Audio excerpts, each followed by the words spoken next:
Our lives are a string of insights, flashes of inspiration that can be the catalyst for new ideas.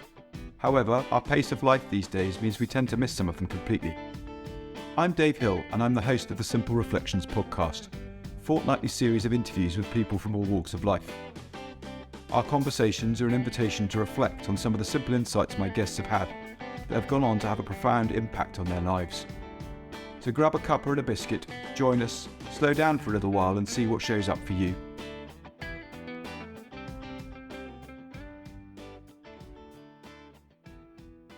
Welcome to the next episode of the Simple Reflections podcast. Today I'm joined by Debbie Fisher. Debbie is a lead facilitator and lead trainer for iHeart Principles based in London, and someone that I first came across about 7 or 8 years ago when I was doing my One Thought training in London, and she was on the faculty there. So it's lovely to see you again, Debbie. Welcome. Thank you for joining me. My great pleasure, Dave. Really wonderful to see you again after all these years and to have this opportunity to catch up. Yeah, I know it's been a while, but it's amazing how much water passes under the bridge in that time. And I was spurred to, I've been thinking about inviting someone from iHeart, well, in fact, inviting you on from iHeart because I knew you were there. And it was a couple of weeks ago I was speaking to Dr. Ali Jaffe, and I know that she's been through your program, and I asked her to talk a little bit about that. And that just spurred me on to bring you guys in just to sort of explain a bit about what it is that you do in the world and why. Fantastic. Yes, it's a hard act to follow, following on from the wonderful Dr. Ali Jaffe. She's amazing, a force of nature. She's doing so much. And yeah, it was a real privilege to be able to work with her and to see her learn something that unlocked so much more resilience and potential within her, to make sense of why it was that she was struggling when she did. And so courageous of her and honest to just be talking about it so openly. I would never normally mention clients' names in any sort of other context, but I know because she speaks about it so openly that I would have permission to do so. And yes, it was just wonderful to witness the transformation in her as she started to learn something that made sense of why she'd suffered in the past and gave her the keys to unlock more of that resilience and well-being that she had within her, everything that she needed, in fact, just not knowing where to look to find it and how to uncover it and activate it. So always a pleasure to work with Ali, and she's so incredibly generous with everything that she's learned and sharing it with others and trying to pass on the good word and help people wherever she sees that they're in need of that. So I have so much admiration for all the good work that she does in the world. Yeah, no, she's great. She's great fun. And yeah, an absolute force of nature. But yeah, all the best to her on that front. But interestingly, she, when she came to you guys, she was probably early 20s, which is not your normal client base. Because am I right in thinking that the vast majority of the work that you do is with children? Well, actually, it isn't exclusively. Okay. I started working with adults before we created iHeart, before it became the charity that it is today.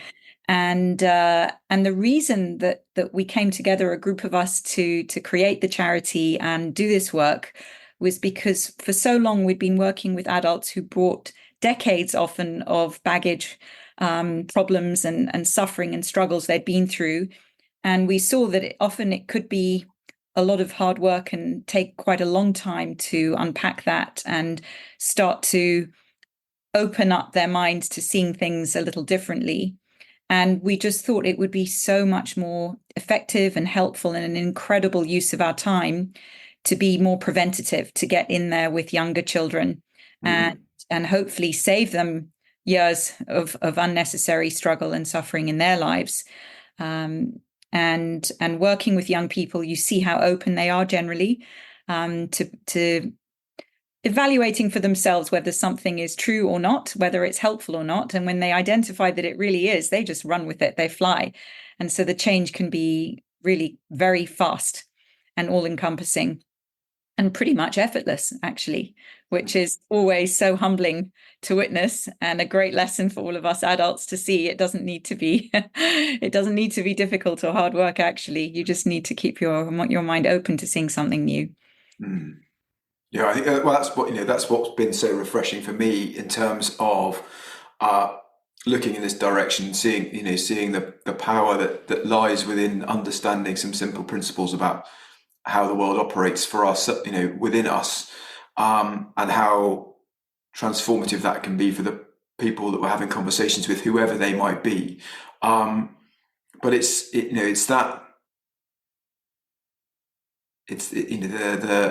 the opportunity of catching people early in a preventative way is not only appealing, it seems to be the most sensible thing.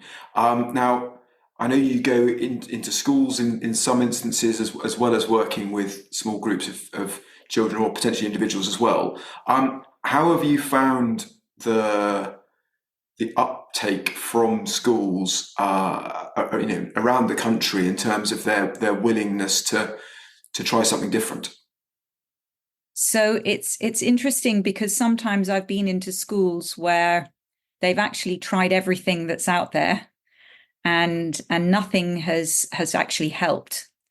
And so they're actively looking for something that's a bit different.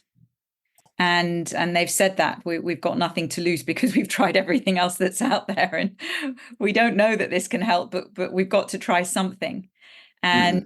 And so they've really been open, schools like that, to seeing how can we look at this differently and come from a fundamentally different starting point, and see whether that's more helpful.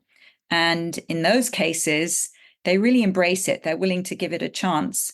And in a very short space of time, they get to see the evidence through their own eyes of the power of this understanding, how positive it is, that we're not dwelling on mental illness, that we're actually giving children an education around mental well-being, and how it's actually innate. It's something that they're born into.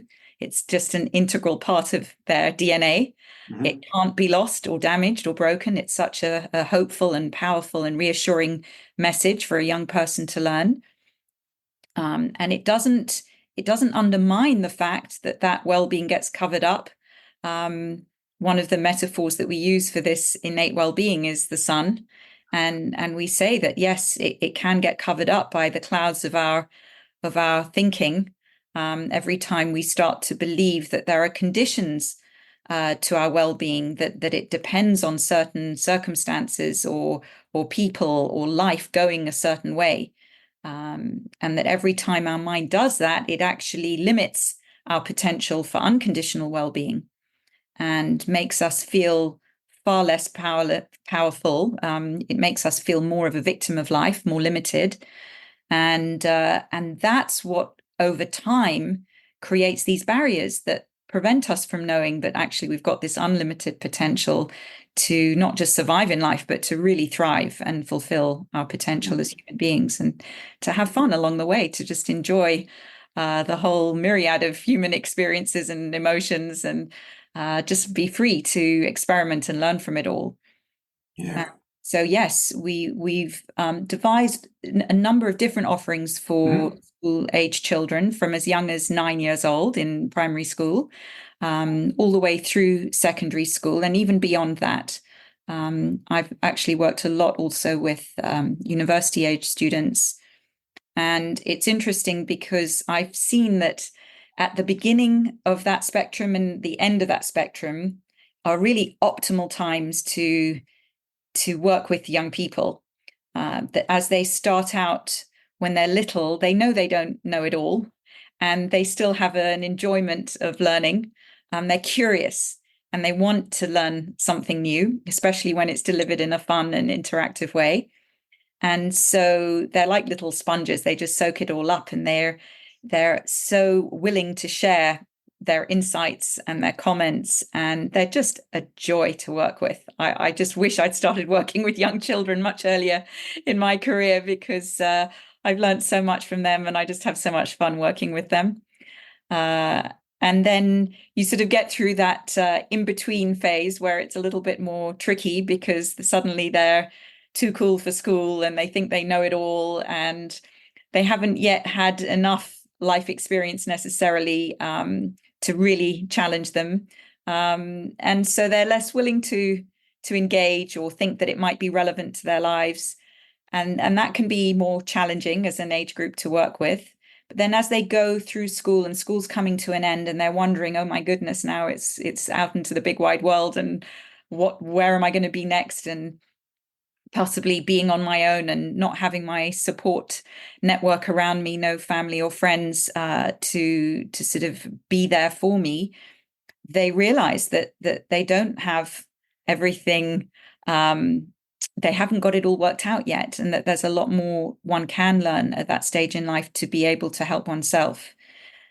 So again, that's a great phase where people have a lot more maturity, these young people, and they know that life is not simple, and they've had lots of experience of that, and they're really open to learning something new that's going to set them up for success in life, empower them to know that however challenging the circumstances may be around them, that they are actually equipped to handle those challenges with this understanding of how their innate well-being actually is always there, and how their minds can innocently get in the way of that, cover it up, make things seem a lot harder than they need to be. Yeah, it's amazing how we can get in our way from time to time in terms of the thoughts that we start entertaining and going down rabbit holes.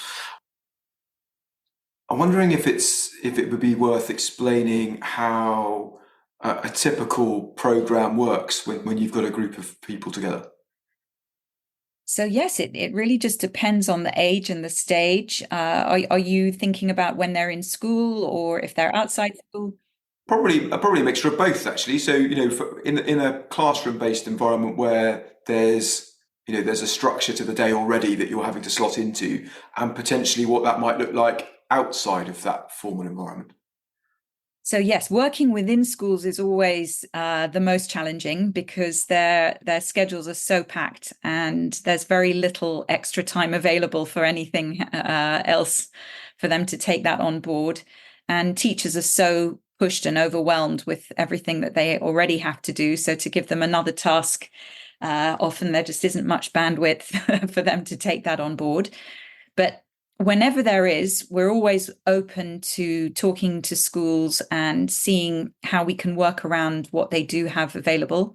For the younger children in primary school, it's often much easier, because there's just a lot more flexibility, one teacher in charge of teaching everything, so they can have more freedom as to what they do with the time and when. So that's often easier to accommodate. And we've created 2 programs for that age group. The one is digital, actually, and it's just 6 20-minute sessions. It's called Ignite, and it's just to ignite their interest in this understanding. And it's great fun, because it means that actually any teacher can just log in to these recorded sessions and learn along with the children in the classroom. And then we give them sort of questions and activities and ways of being able to build on that themselves. We also are able to work with teachers if they have the time and the interest to learn more about this for themselves and for the students that they're supporting and teaching, so that they're really well placed to do that. And we also come into schools. So we were just delivering this Ignite program in a school in South London that ended today, actually. And we did those 6 sessions. In fact, I think with them, it was it was 6 sessions, and we did it over 3 weeks. So they had it quite intensively, 3 times a week, over 2 weeks. And it's fantastic. And one of our facilitators went into the school to actually help deliver that and give the children more opportunities to participate more actively in the learning and to maximize what they took away from it. And that was very successful. So often that hybrid combination of a bit of digital online delivery, but also having someone in the room to field questions and throw in extra activities for the children makes it really relevant and fun and very effective, I think, way of working. But even when that's not possible for any reason, if you're in a part of the country where there isn't a facilitator who's been trained in this to work with your children, then it's perfectly possible for any teacher to get access to this. And in fact, we've recently got some fantastic funding from an organization that wants to get this program into more schools. And so it means that there is a grant fund that can make it heavily subsidized. So money itself is not a barrier in this instance. It's just a nominal fee that the school pays, and they can bring this program to as many children as they like, and it's just a wonderful opportunity. So that's something that any person who has children primary school age who's interested to know more about this program, it's on our website actually for parents and families to be able to have access to themselves. And it's also available to go into schools to help more children at a time. So that's one of the offerings that you can use individually or in a school setting. And it works equally well in both. So that's a good starting point to see if this can be helpful. And I'd say yes, as long as young as 8 or 9-year-olds can really get a lot out of it. So that's a good place to begin. And then we also developed a curriculum of 10 or even 11 sessions that we can use in primary school and in secondary school. And in some schools I've worked in, the teachers have been so impressed by the impact that this program has had on a whole cohort of children that they've actually decided to train up their own staff to be able to deliver it. And that's the optimum. That's just wonderful when that happens, because then it becomes sustainable within the school. They're not dependent on anyone else to come in and deliver it for them. They can just roll it out in their own time on their own terms. So that's just a wonderful way of working with a school when you see that they're looking to be able to give this over, not just for one cohort, but potentially for all children going through the school, not just this year, but in years to come as well. And the wonderful thing about that is that you see the benefit for the staff when they're doing the training. They realize how essential this is for themselves, not just for the children. And they benefit from seeing that, how life doesn't have to be as stressful and overwhelming as it can seem at times. And when they see that for themselves, of course, that's the best way to show up and impart the learning to their students, leading by their own example and actually walking the talk rather than just thinking about it. Or So that's wonderful when it becomes a whole school approach, actually. And we've also designed programs that are fantastic for parents. It's just an online digital program about raising resilient children, and it gives parents an opportunity to learn this for themselves as parents and show them how they can show up with that innate resilience guiding them, and give them eyes for seeing it in their own children. And the reason we did that was because so often we'd work with children in schools and they'd say, "Oh, we'd love mom or dad to learn about this. Where can they find out about it?" And we just thought that how wonderful to surround a child, rather than them just getting access to the learning at school, to allow them to be able to go home and have these very enriching and helpful conversations with their parents too, so that it becomes a very joined up approach.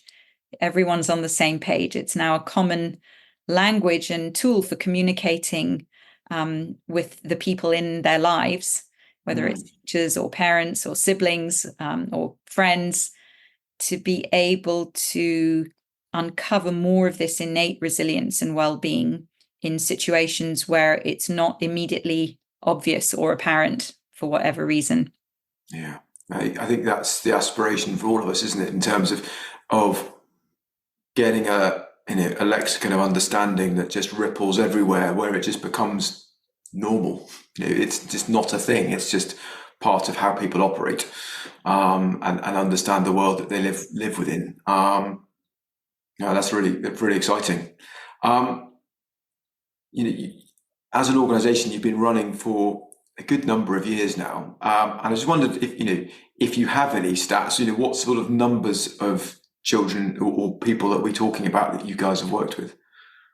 Well, it's I'd say thousands really now. I don't follow all the numbers, but I know that on the website they do actually keep a track of them, and you can see, you can get a feel for the number of people that we've trained to actually deliver this teaching in schools, or on a one-to-one basis in their own homes outside of schools. So that's something that we continue to offer. And a lot of it is also because we found the barriers to entry in schools. It's either financial, or it's just the time factor, that they just don't have the time in the schedule to bring in anything new. And so that's why we decided it's good to be able to give people the opportunity to access this outside of school. If it's just not possible in your area, in your school, at least people can access this learning and get this support either online or in person with someone that lives in their neighborhood or not too far away. And it's amazing to see. I've worked with children of all ages from all around the world, actually. And although it's always my preference to be able to meet people in person and work with them in person, when that's not been possible, it's just fantastic to know that that doesn't prevent people from accessing the help and the support, that we can do it online, and it can be just as effective. And so that's also wonderful. And then we've seen that sometimes with very younger children, that if it's difficult for them to not be with you in a room in person, often doing the learning with a parent can make it much more accessible. Got the parent right there to learn with them and to sort of facilitate the process for them.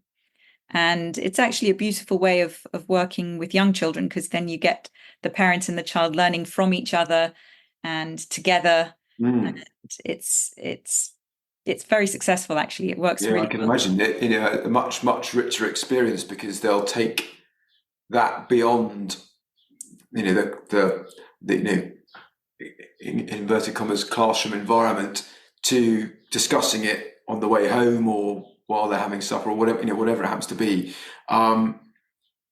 There's just sort of an extra layer that just continues pulling on through.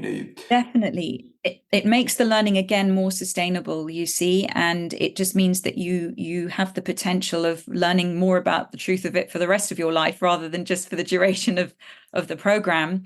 And what really inspired me to do that was, I saw from my own children, as they saw the people sort of coming to work with me, and the transformation that was taking place as they finished that work and moved back out into the world again.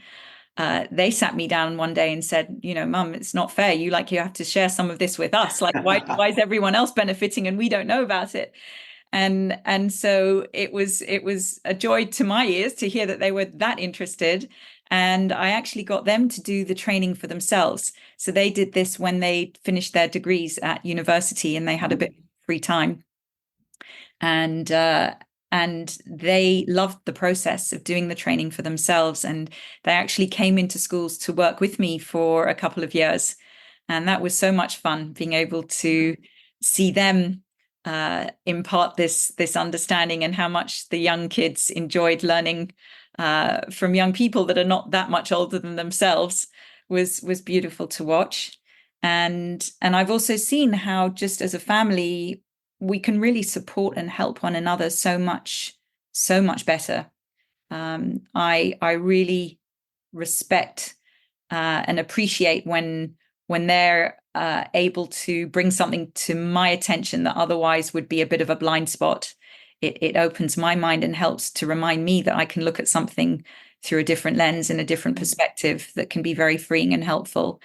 And equally, when I see them struggling or stressed about something, I can also know what questions will be helpful to ask, and how to go about having a conversation with them that can be very generative and helpful, that will make them start to see things that in a different way. And we've seen as a family how invaluable that is. Yeah, that our capacity to learn is innate. It's in there. We can do it on our own. We can read books. We can do all kinds of things, but actually, that gets amplified by bringing more people into it. And at times, you can, especially if you're feeling overwhelmed by what's going on anyway, you just go, no, I can't cope with anyone else here. Thank you. When we open ourselves up to the possibility that having someone else in the conversation, whether we believe they have an understanding of our particular set of circumstances or not, just has a way of gearing that whole thing up, because we end up with two sets of eyes on something, one of which isn't necessarily as invested, and has the potential there of asking questions that open doors that may just have been locked a little bit more tightly than they might need to be. And I find that a wonderful thing to be able to do for others in the work that I do, but also seeing that in others just generally in life, and getting excited about that and going, what's just happened there? What's changed that for you, and seeing where that takes things. Exactly. And so it's absolutely fabulous when that is a possibility, when you've got people in your world, in your life that you can talk to about these things. But even if it's just you that had the training, if you just got it from school or from outside school or from wherever, so often working with children as we do, often it's over the course of a whole term. I'll go into a school once a week throughout an entire school term. And so that gives children a chance to really reflect on what they're hearing and start to test it out for themselves in their own lives. And just by the end of those 10 or 11 sessions, it's amazing to see how reflective and mature they become, how they really are given the tools to be able to step back from their experience rather than being locked into it, and start to look at it from a different perspective through the logic that we explain to them, and how that empowers them. It just makes things simpler and clearer, and it gives them the right questions to ask.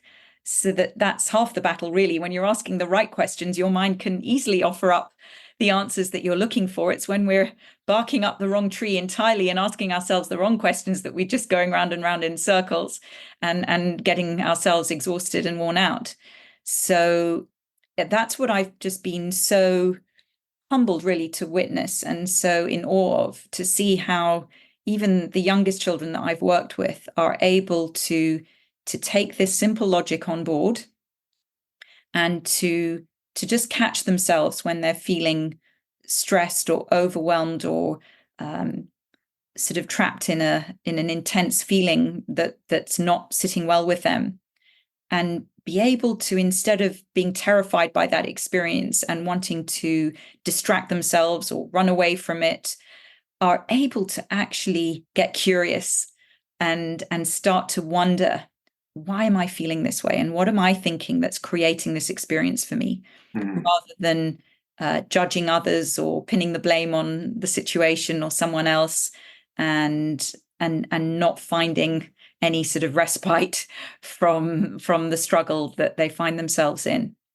Yeah, that's hugely powerful. And and they'll probably find themselves being gentler with others around them, more more understanding of why someone might be presenting the way they are, rather than being prepared to defend themselves against it, which then just de-escalates the situation rather than escalating it.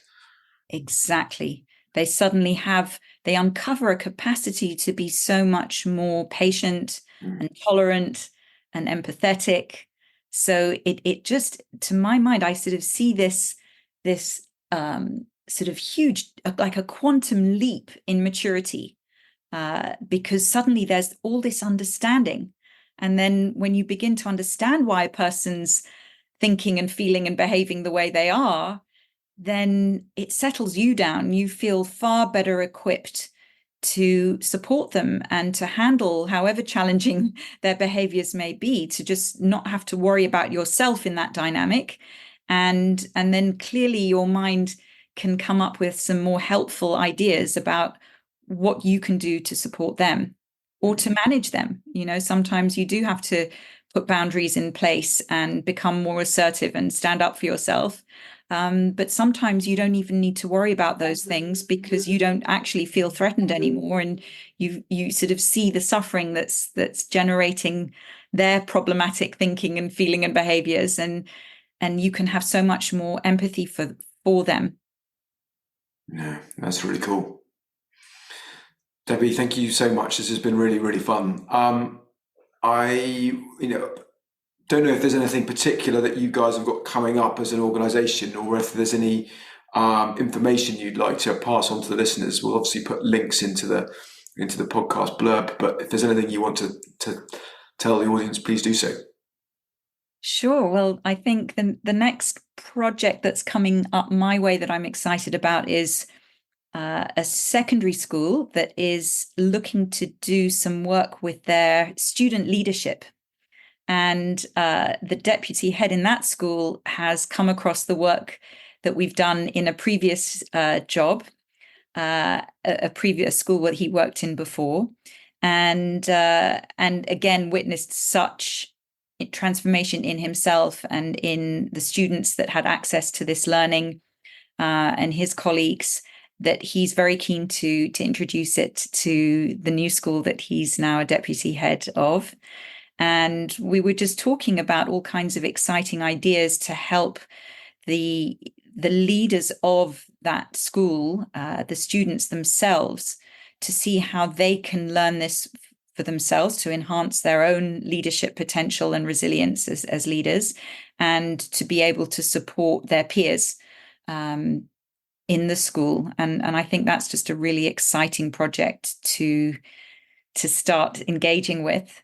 I love the idea of that peer-to-peer support, of the power of young people learning something that they can see from their own experiences helpful to them, and then being able to share that with their friends and with the students who might be younger than them in the school, to really be able to set an example from what they've seen to be true for themselves and impart that onto others.